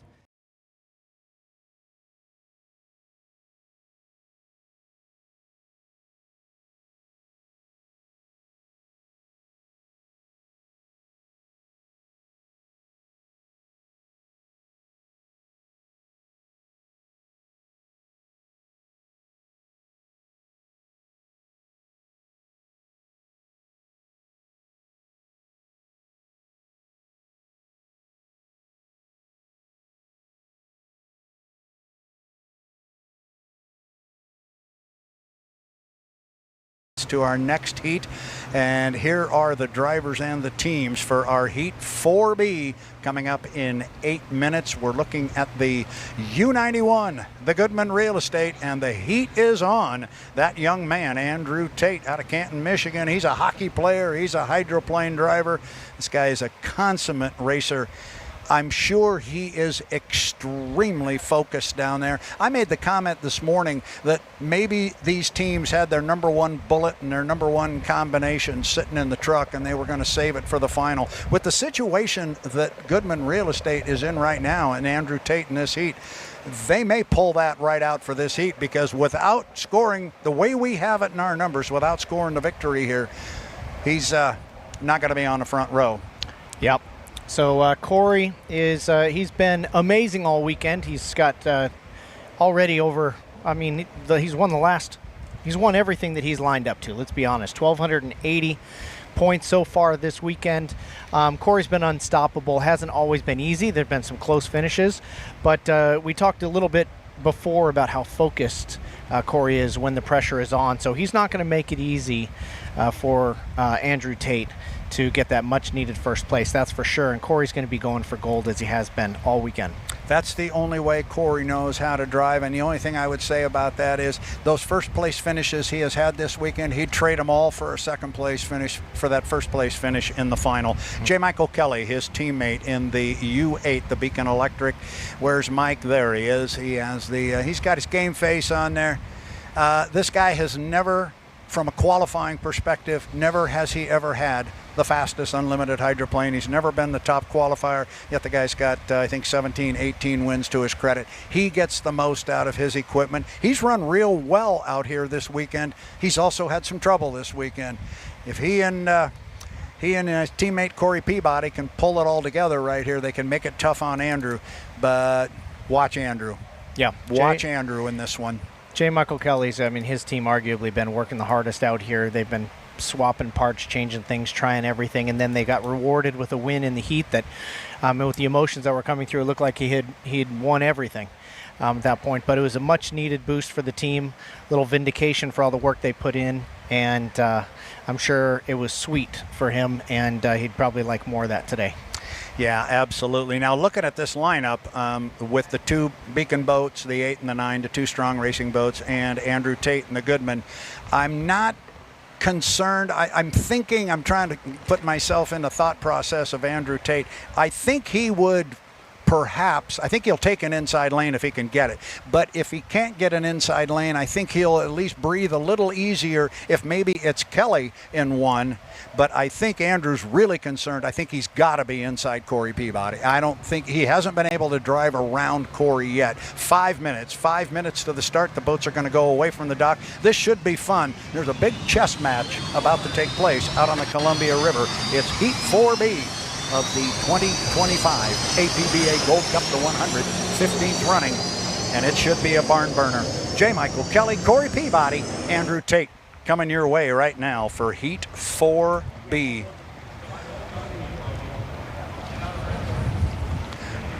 Looking for the boats coming out from the far end, and there they are down there. They are all three away from the dock. Buckle up, Mr. Faust. This could be a good one. There is a lot on the line. Andrew Tate got to do something he has yet to do all weekend. That's score a first place finish and put himself on the front row. And the cat and mouse game is going to begin early. So you look at him coming up the backstretch. Andrew's right where he wants to be. He's got the inside lane right now, but watch some of what is going to go on here, because I don't think they're going to just sit there and run like that. Right now, J. Michael Kelly on the left of the screen, he gives it a squirt. He's got enough lead on anybody. He can go anywhere he wants. He can cut the race course now if he wants to. And thanks, Mike, for making me look good for that. I appreciate that there, young man. He comes across the race course, and a perfectly legal maneuver. He can cut across the course there, and so now he is coming down the front straightaway with 3:30 to the start. That is the clock up in the upper right corner again, and apparently it was a good idea. Everybody liked cutting the course because here comes Corey and Andrew behind him. You see him there on the screen behind it. It's happening quick. Now Andrew's already starting to move here. He tried to give it a squirt coming off that corner, and Corey said, I'm staying right here. So as long as Corey stays within that rooster tail, then Andrew cannot come over, correct? That is correct. Now, Andrew couldn't go anywhere there because of where Corey Peabody was. Now, Corey made a left-hand turn and went ahead and cut the race course, but he had Andrew kind of stuck right there in lane 2 where he couldn't have gone anywhere, but Corey wanted to jump to the other side. Andrew's now going to come off of the corner down here, start up the backstretch. You see Andrew down there at the bottom of the screen. Those two little white dots up there at the top end, that is the first one up there is J. Michael Kelly. The second one's Corey Peabody, and he's fallen off plane again. He's dropped off to ground idle one more time. Honestly, he's got it spinning again, but that is something that's happened to Corey every single weekend this year when he goes to ground idle. Sometimes he blows that thing out, and it's cost him some results and points over the year. Cost him dearly in Madison, Indiana when that happened, but still our boats are spread out quite a bit. Looking at the screen there, at the top of the screen, that is Andrew Tate. Now, the way this looks, it looks like Corey Peabody is the second boat coming up there. It looks like he'd be very happy to stay in lane number 2. His teammate, J. Michael Kelly, sitting in one. We're at a minute 55, Tanner. They only have to stay behind the start-finish line at 1:15. Let's see how this plays out. Corey dropped it down again. Oh, no. Corey dropped it down again, and here goes Andrew, and he's inside of him. And Corey right now is kicking himself up there because he lost his lane position. He doesn't declare the lane yet. Now watch this, because now Andrew's down. Watch Corey. Corey's going to go around him now. Corey's going to have the opportunity to jump in on Andrew. Oh, Andrew's in a tough spot right now. He sure is. Andrew's in a real tough spot. There's 1:20 until the start. Andrew's getting it spooled up, but he's going to be on the far outside in this one, Tanner. And honestly, he needs to do nearly race pace if he's going to make it around to the start line. He hasn't even got back up on a plane yet.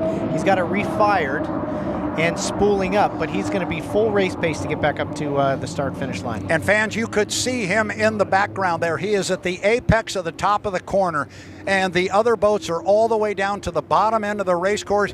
You got to go, Andrew, and reminder to our fans, he cannot cut the course. He's got to go all the way down. So, Andrew, you got to go, young man. This is a heat he's got to win. And he has really got himself in a bad spot, and he's only got 40 seconds to get all the way around. He's picking up the right spots, and he's trying to really roll here. Oh my goodness, what a development. They get too fancy sometimes trying to get that inside lane. You put the fire out, and it's all over real quick. You got the magic. If you misplaced your card, Slide to the right and the card's locked. Unlocked. Locked. the Chase mobile app has card lock, and it has encryption. You're looking at Andrew Tate there as the leaders go to the entrance pin at the top end of the corner. 4 times around this 2.5-mile race course, it's going to be Kelly in 1. It is going to be Peabody in 2, and it's going to be Andrew Tate chasing the field. Guys, our leaders do not want to jump this start. They're 2-1 mark. Perfectly clean start for sure. We'll get it officially, but there's your 2 strong racing boats. It is indeed a clean start, and it's Kelly in 1, and it's Peabody on the outside. I think Kelly's going to get down there first, and he is. J. Michael Kelly on the inside has got about a 3 or 4 boat length lead on Corey Peabody. Going to be interesting to see how they play this, Tanner. Now Kelly has lane choice. Peabody certainly had a faster boat in qualifying. We'll see if it stretches its legs a little bit on the ends of these straightaways. But J. Michael Kelly, man, he performed so well. He was on the inside in the Heat 2, and if he repeats that performance, this will be very difficult for his teammate. Top end of the race course on the first of 4 times around. Look at Corey come right on the outside. I can tell you what, these 2 guys are not going to back down, and Corey is going to push as hard as he can to get around J. Michael Kelly. Might be easy to say back off. It's not going to happen. Virtually dead even at the end of lap 1 of 4.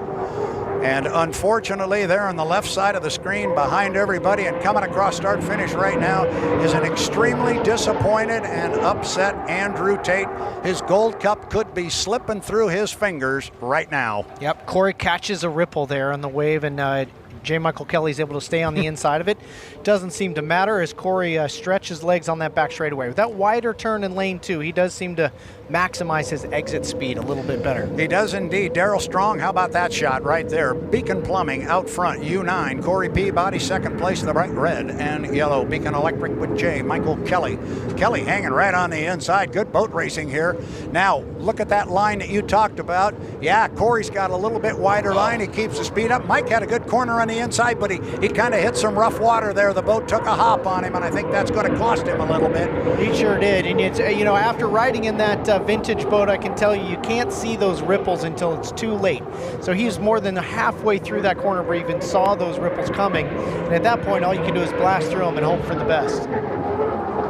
Bottom end of the race course on the 3rd of 4 times around, and talk about driving somebody clean. Corey's given his teammate J. Michael Kelly a lot of room on that inside lane as they start up the backstretch on lap number 3, and now it's a full rooster tail lead for Corey Peabody over his grade school friend, his neighborhood friend, and his teammate here in the unlimited class, J. Michael Kelly. Andrew Tate is driving hard, but Tanner, it's not going to make any difference right now if everything continues to go and these boats continue to run. He's not going to close on anybody. No, at this point, need to minimize the risks. I mean, teammates are doing each other solid now that they're not hull to hull. But they're already looking ahead to the final at this point. They are. The white flag is on the race course, which means this is the final lap. Corey's going to get down there with about a rooster tail lead on J. Michael Kelly. There you get a great shot of Kelly coming right at you. Corey's driving it. Whoa, Corey hit a big roller down there. The boat came completely out of the water. You saw it there from the drone. You can see there in the wash halfway through the corner, there's all of a sudden no mark in the water where he really skipped. But he brought the boat down, and you see Mike was able to close up some ground on him there, but he still got basically a rooster tail behind, and that's how quick it can change. This is the final lap. Corey just has to negotiate the top end of the race course, and he will bring it down and pick up 400 more points. It's been a big weekend so far for Corey Peabody, but as I said when we got started, he'd trade all of those first place finishes for the one coming up at 5 o'clock. He is your winner of Heat 4B of the 2025 APBA Gold Cup. Corey Peabody, U9 Beacon Plumbing, second place. We'll go to the U8 Beacon Electric and J. Michael Kelly. And oh boy, here comes a very disappointed and I'm sure upset with himself, Andrew Tate. Yeah, it sure seems to be a fine line about letting these boats blow out at Ground Idle. And, we'd seen Corey do it a couple times. I don't remember seeing Andrew Tate have that happen to him, but it's unfortunate, and it can change the results drastically.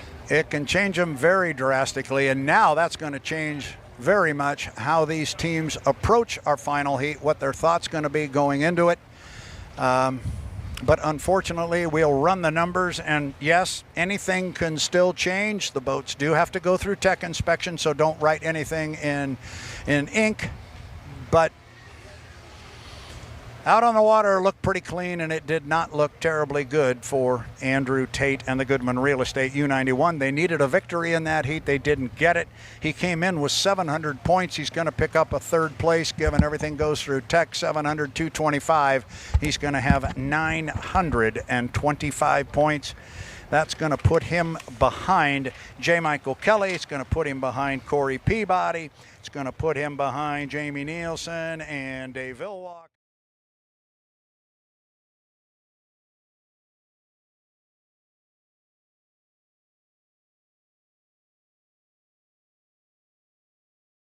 Ladies and gentlemen, we are 9 minutes and 18 seconds from the start of the 115th running of the APBA Gold Cup, and we are going to start with the U27, the Miss Apollo. There it is. It is in the water, getting ready to go. The boat is driven by the man himself, the winningest driver in the history of H1 Unlimited. He is Dave Villwalk, 67 victories, 10 Gold Cups. He comes into this heat. He was number 7 in points when we got here this morning. And now he's number 2 with 1,264 points. Let's take a look at the next boat that's going to be on the dock, because they are all there. We're going to have boats out on the water here in 3 minutes and 40 seconds. 3 minutes and 40 seconds. What a great shot there. Look at all the color there in a late afternoon sun. We got Jeff Bernard's boat there. Now you are looking at the U91, the Goodman Real Estate, as Jeff Bernard walks in front of the picture there and heads on down the dock. U91, Goodman Real Estate, Andrew Tate. There's the young man coming up there from Canton, Michigan. He's looking pretty proud right there and pretty rough and tumble. He's disappointed right now. However, he cannot let that bother him. He's got to drive that out of his head. He's just got to go out there and drive the best race he possibly can and let the chips fall where they may. Never know what's going to happen. I mean, he had a target on his back the whole weekend. That's what happens when you qualify number 1 right off the bat. Yep. And unfortunately, it didn't lay out his way. He had some things, unlucky things, and had some just some problems. But here he is in second row, and like you've said, it's happened before, and it could happen again that he could win from the second row. The U9, the Beacon Plumbing, boy, have they had a weekend. Second fastest qualifier. He has won 4 straight preliminary heats, he being Corey Peabody. And there he is, looking tough. And he's feeling pretty confident, I think. Remember, since he joined Strong Racing in 2020, he has never lost on the Columbia River. And he feels he's got to have the back of his owners, Daryl and Vanessa Strong, who live just across the pond here over on the Pasco side. He takes that stuff personal. I know that man right now is riveted as far as being focused. Well, he has had an amazing weekend. He hasn't probably thought in the last few minutes at all about the last few days, because it's really all about what's right ahead of him, and he certainly has the intensity to get the job done.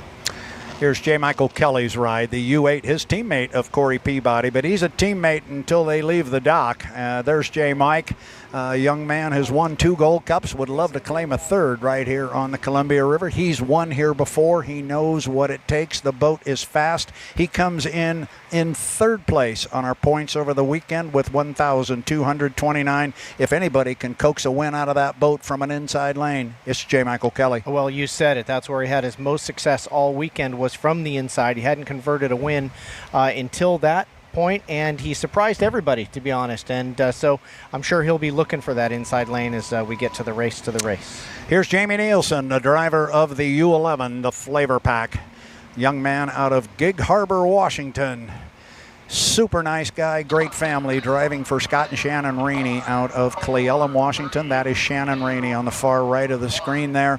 What would it mean for them to pick up their first ever victory as owners, and to do it and basically home waters in the Tri-Cities at the APBA Gold Cup? It would be something special, but they're in it, and before you can win it, you got to be in it. They're going to be in the show. Yeah, they certainly have as good a chance as anyone here. And like you said, we pushed the reset button, so now it's all about that start position, and he could fight that inside lane and surprise a lot of people. It is all going to happen here very quickly. We are inside 30 seconds to the 5-minute mark. You're going to start seeing the noses tipped out toward the center of the Columbia River.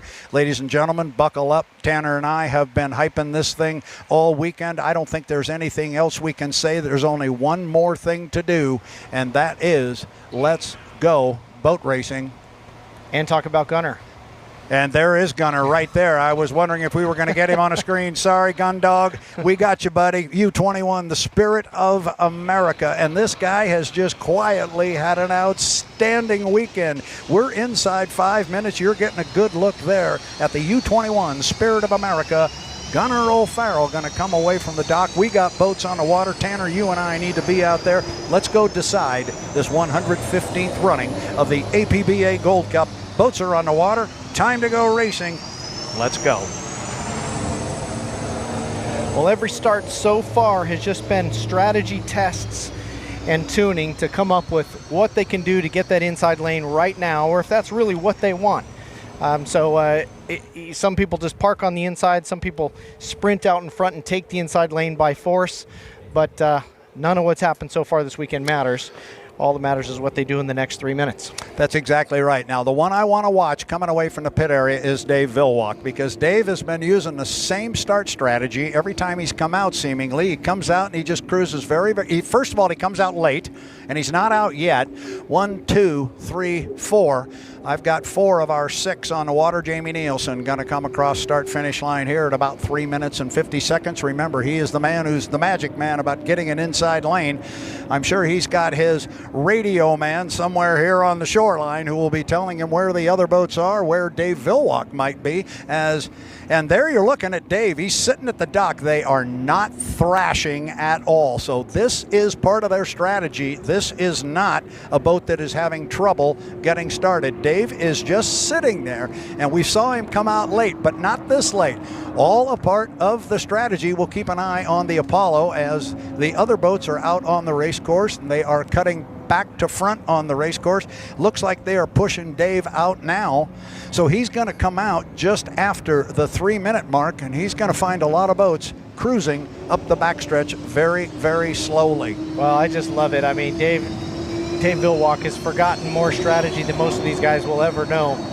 And so it's just awesome to see the old dog pull out tricks that nobody's seen in probably a long time. So let's talk about where boats are on the race course. Jamie Nielsen sitting in lane number 1. He is up at the top end of the race course. That's the boat you see on the left side of your screen. Behind him, coming up very slowly up the backstretch, is Corey Peabody.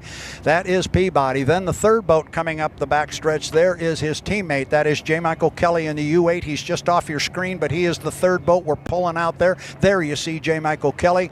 And then the fourth boat coming up the backstretch there is Gunner O'Farrell. Gunner in the Spirit of America, and now coming out of the pit area and on the race course, the last boat way down there at the bottom end, that is Dave Villwalk. 2 minutes and 11 seconds to 10. Here comes Andrew Tate finally away from the dock. He too is coming. He is way back there. He is our trailer boat. He has to start 5 seconds behind the clock. So boats are all over the race course. Quite candidly, we haven't seen a whole lot of maneuvering going on here. Some of what I thought we were going to see, we haven't seen it. Been pretty clean so far, but lanes have not yet been determined. Now it's going to start to get dicey up here at the top end. Jamie's going to have to pick it up here a little bit because here comes Corey Peabody, and now Jamie, you see him there on the inside. He starts to give it a little bit of gas. Corey's starting to step out a little bit wide, and teammate J. Michael Kelly just dove inside of him. So now Kelly has gotten inside of Corey Peabody. He's sitting in lane 2. This is not the start. This is the score up. They've got to stay behind start finish line at 1:15. That's going to be a little close this time, but they're going to be okay. J. Michael Kelly the first across. This is going to be interesting. Right now, J. Michael Kelly is sitting in lane number 2. Corey is sitting in 3. Phil Walk is sitting in 4.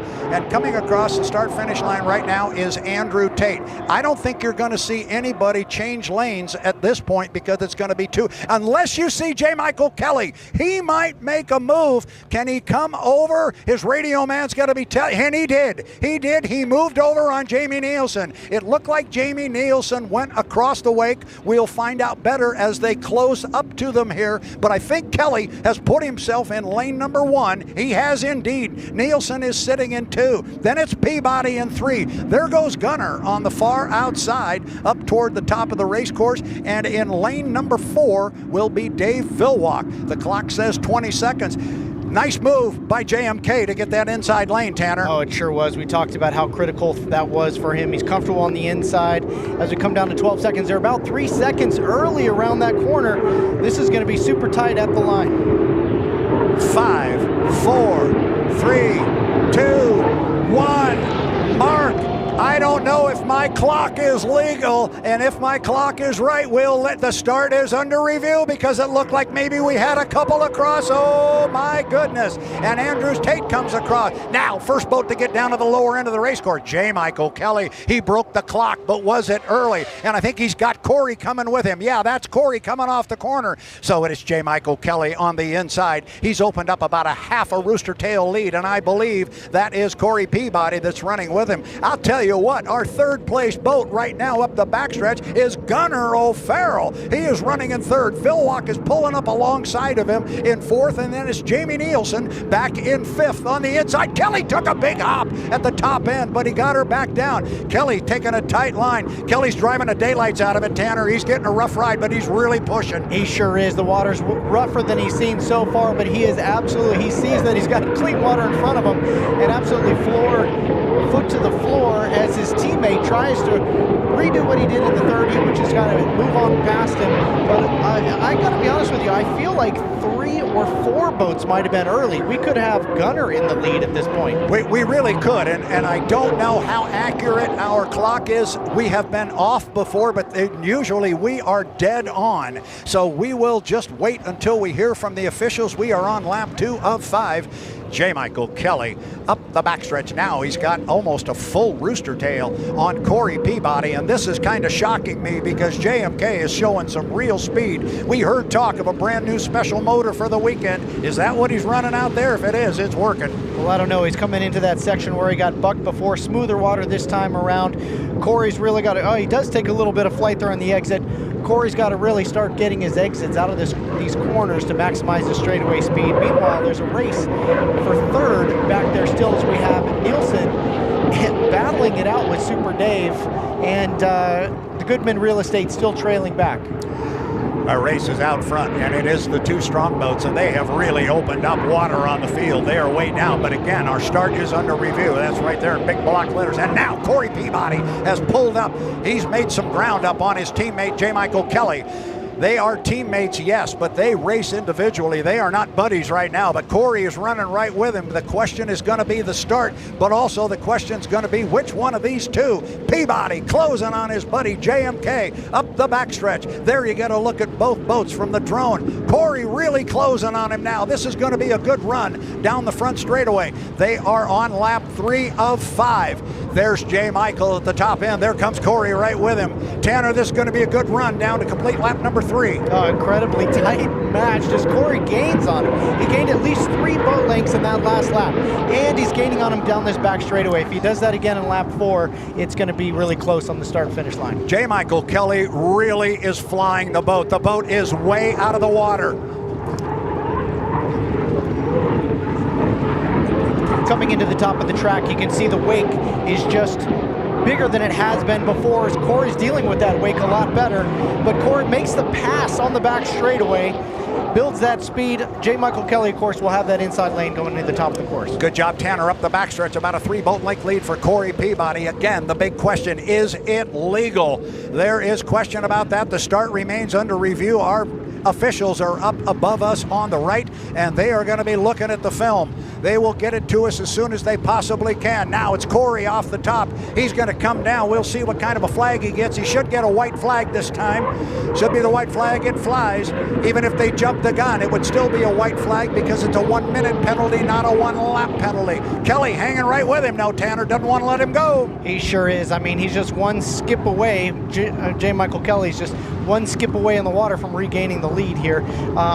You know, we could pressure his teammate here on the inside, but very respectful between these two. But man, we've got Super Dave sticking it to Nielsen actually, with almost a full Rooster lead for third. Coming off the bottom end of the race course on the 5th and final time around, Corey Peabody now has opened up almost a full rooster tail on teammate J. Michael Kelly, but the question still remains, was the start legal? It appeared as though we had some jumpers. It appears as though some of the boats may have been a little anxious, but we're going to call them the way they are on the water, and the way they are on the water right now is Strong Racing running 1-2, and Corey Peabody is going to come down and apparently collect a victory, at least on the water, in the APBA Gold Cup for 2025. Peabody across first, then it's J. Michael Kelly in second, and we've got a whale of a race coming for third. Up at the top end of the race course, Jamie Nielsen is driving the daylights out of the U11, the Flavor Pack. He is on the inside trying to run down Dave Villwalk, but Dave Villwalk is going to come home in third place in the Miss Apollo, the U27. He comes across the start-finish line. Jamie Nielsen with a great run in our final heat, and our 5th boat across the line, Andrew Tate. He was able to pull up on Gunner and get past him. Gunner will come home in 6th, but hold everything, because we are awaiting to hear what the situation was with the start. We knew the start was close. We knew the start was under review. I'll be honest, at the beginning there, it looked like that entire front row was over except Gunner. And if that was the case, Andrew Tate's spotter would have been telling him, look, just in case you need to get by Gunner, because he was settled back until 2 laps to go, and then he pushed to get by Gunner, and he did it before the start-finish line, because those may be top finishing positions there right at the back of the field. Well, you are exactly right. As we said before we came out here, anything can happen. J. Michael Kelly made another loop, and he came back here from, if our clock was right, it looked to me like JMK and I don't know who else. Well, like you said, it looked like a bunch. It looked like the first 3 or 4, but you know, where we're sitting, we're just slightly off angle of the start-finish line, but we're getting indications that at least 3 boats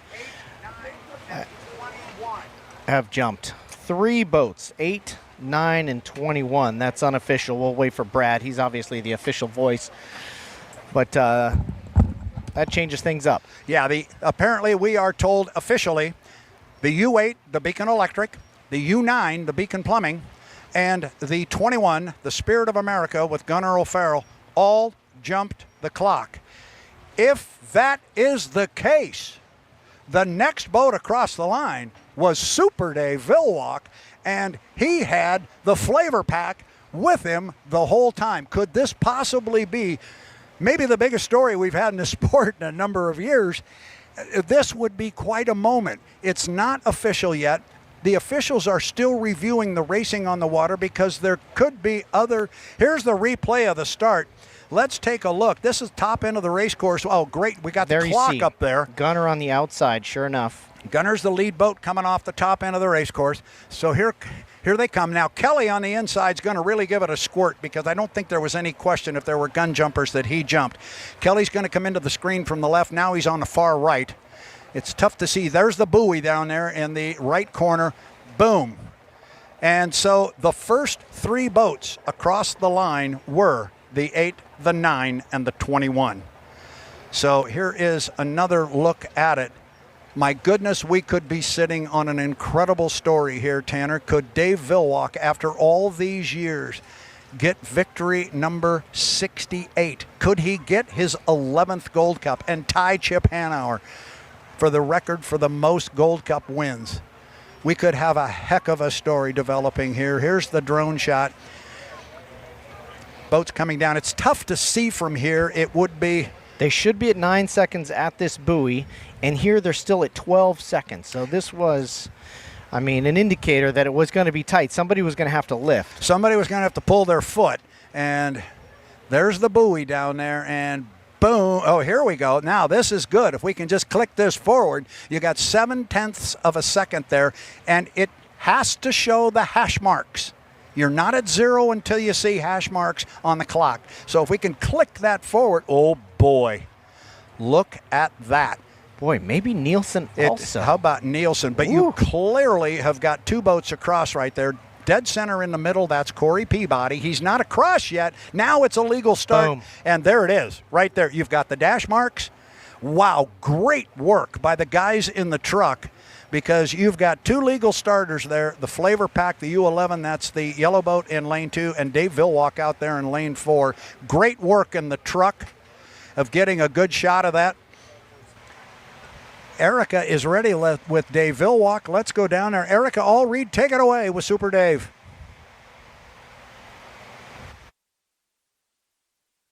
In a wild turn of events, you are now listed as our winner pending final inspection. Of getting a good shot of that. Erica is ready with Dave Villwock. Let's go down there. Erica Allreed, take it away with Super Dave.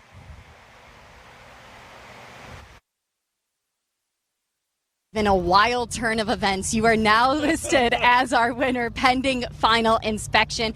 With this win, you would officially tie Chip Hanauer in the all-time Gold Cup victory win list. Based on the emotion we saw from you as you learned the news, is it safe to say the 11th is just as sweet? Oh, it is. I can remember when I went to work with Hanauer, and he'd won, I think, 40-some races at the time, and I thought, how would a guy ever win 40 of these things? You know, and then when I made it to 67 and now 68, and to match Chip's 11 Gold Cups, I wanted to beat me, you know. It's a special time for the Ratchford family, this entire organization that's been put together in a hurry, but what a great group of people. Taylor Evans, he was a protege helping on Billy Schumacher's boat. In 2013, he was mowing the lawn over in Issaquah, and he came over to help me in the afternoons after work, and he's got a love for hydroplanes, and he's been working hard for 10 years to be lucky one day. And you know, that's why I left the truck. I said, it's time to go make some magic happen, and that's what we did. That you did indeed. And as I just went to grab you, you were celebrating with your team, taking pictures, and Bruce could just not believe it. He has to be over the moon. Yeah, well, he's a huge fan of the sport. Bruce and I were both sheet metal workers back when he started, and we share that, and it's just a super relationship. And to be able to put together this team of people to run both of these boats. 91 had great luck in Madison. I didn't. We had better luck here. They didn't. But as a team, we're trying to put our best foot forward every day and represent the Apollo team and the Goodman team as the best we possible can. It's very much a family culture, and Bruce is all about people, and we're so lucky to have such great people. Well, Dave, thank you so much for the time. It was such an honor and such a treat to witness that one. Congratulations. Well, it'll be fun to grab on that Gold Cup again, won't it? It's been a while. We look forward to seeing that. Back to you guys. I thought that was pretty good. It has been a while since he's glommed on to the APBA Gold Cup. That was a great interview, Erica. You did a terrific job with that. And I could tell, I've gotten to know Dave much better over the last 3 or 4 years. I could tell he was touched a little bit by the whole thing. He's got some emotion in there. Yeah, I mean, it's you see how far back it goes. I mean, back from his first job in the industry, and now to tie that person he worked for wins here, and then to have a chance in his career at 71 years old to look back and as a racer, you can never get complacent, can never really be satisfied with where you are. Otherwise, you might as well just stop racing. Correct. But sometimes it's good, especially in these moments, 10 minutes after a win. Just pretend.